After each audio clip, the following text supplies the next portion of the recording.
ऐसे इंसान की है जिसका नाम राहुल है, जो सुधरना चाहता है और एक बहुत बड़ा क्रिमिनल भी है।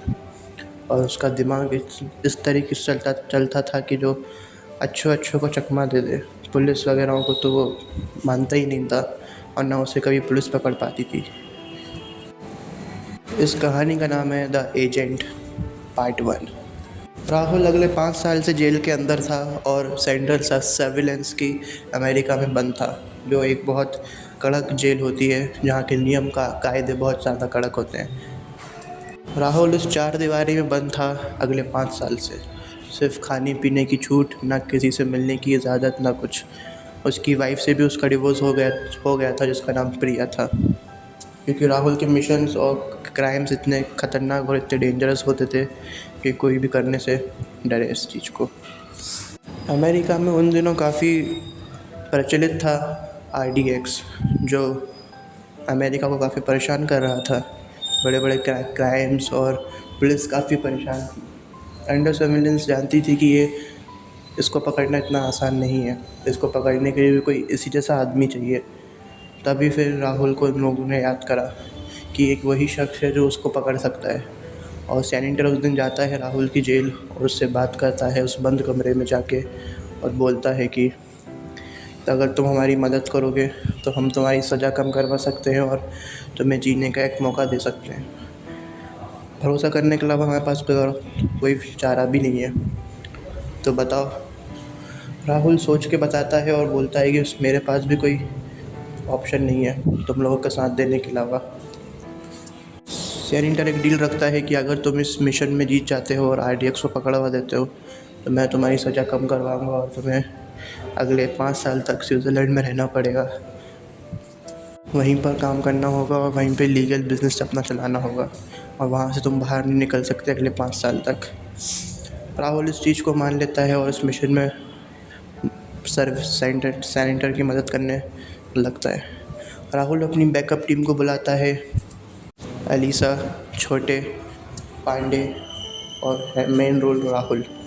ये राहुल की पूरी टीम है जो अंडरवर्ल्ड में पूरा सब कुछ देखती थी और सब पे नज़र रखती थी।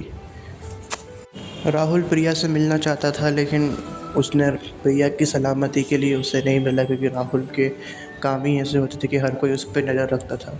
राहुल की आइडेंटिफाई भी काफ़ी सीक्रेट होती थी।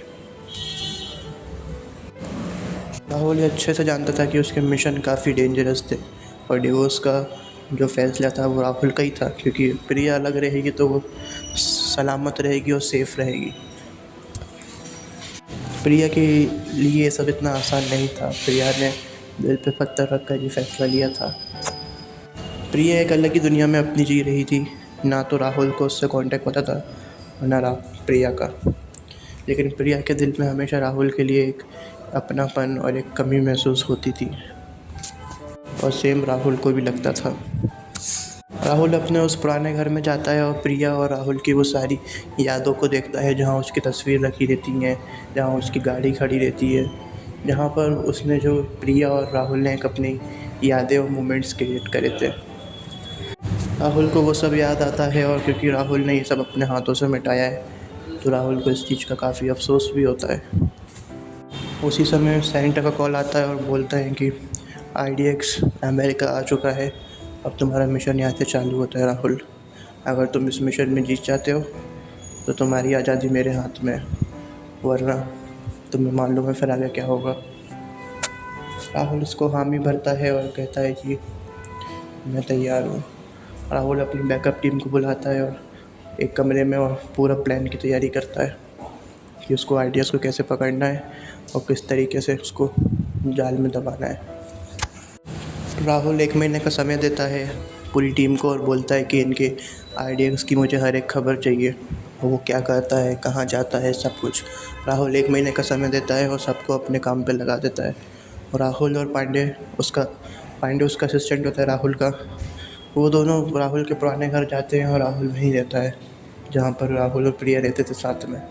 और 1 महीने तक राहुल अपनी यादों को ताज़ा करता है और वहीं पर ही अपनी ज़िंदगी जीता है।